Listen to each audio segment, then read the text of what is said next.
আসসালামু আলাইকুম। এসএসসি 25 ব্যাচের জন্য ডাচ বাংলা ব্যাংক ইতোমধ্যেই শিক্ষাবৃত্তি সার্কুলার প্রকাশ করেছে এবং আবেদনও শুরু হয়ে গিয়েছে।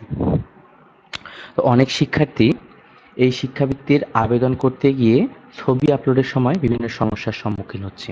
তো এইসব সমস্যা কেন হচ্ছে এবং এর সমাধান নিয়েই আজকের এই ভিডিও। আমরা যখন আবেদন করব, আবেদনের সময় আমরা দেখতে পারবো সেখানে কিন্তু লেখাই আছে প্রতিটি ছবির ওয়াইড হতে হবে 500 থেকে 600 পিক্সেলের মধ্যে এবং হাইট হতে হবে 700 থেকে 800 পিক্সেলের মধ্যে। তো এই ছবিটিকে আমরা কিভাবে ডাচ বাংলা ব্যাংকের আবেদন করার জন্য উপযুক্ত একটি ছবি হিসেবে কনভার্ট করব সেটি দেখাচ্ছি।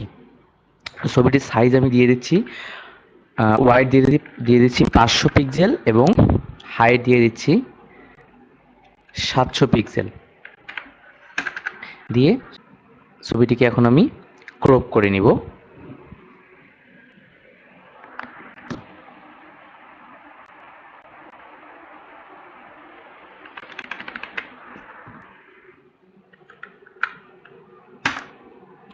দেখতেই পাচ্ছেন ছবিটি কিন্তু এখন ডাচ বাংলা ব্যাংকের শিক্ষাবৃত্তির আবেদনের জন্য উপযুক্ত হয়ে গিয়েছে এবং এই ছবিটি কিন্তু অবশ্যই জেপিজি বা পিএনজি ফরম্যাটের হতে হবে এবং এর সাইজ সর্বোচ্চ 150 KB এর মধ্যে এর সাইজ রাখতে হবে।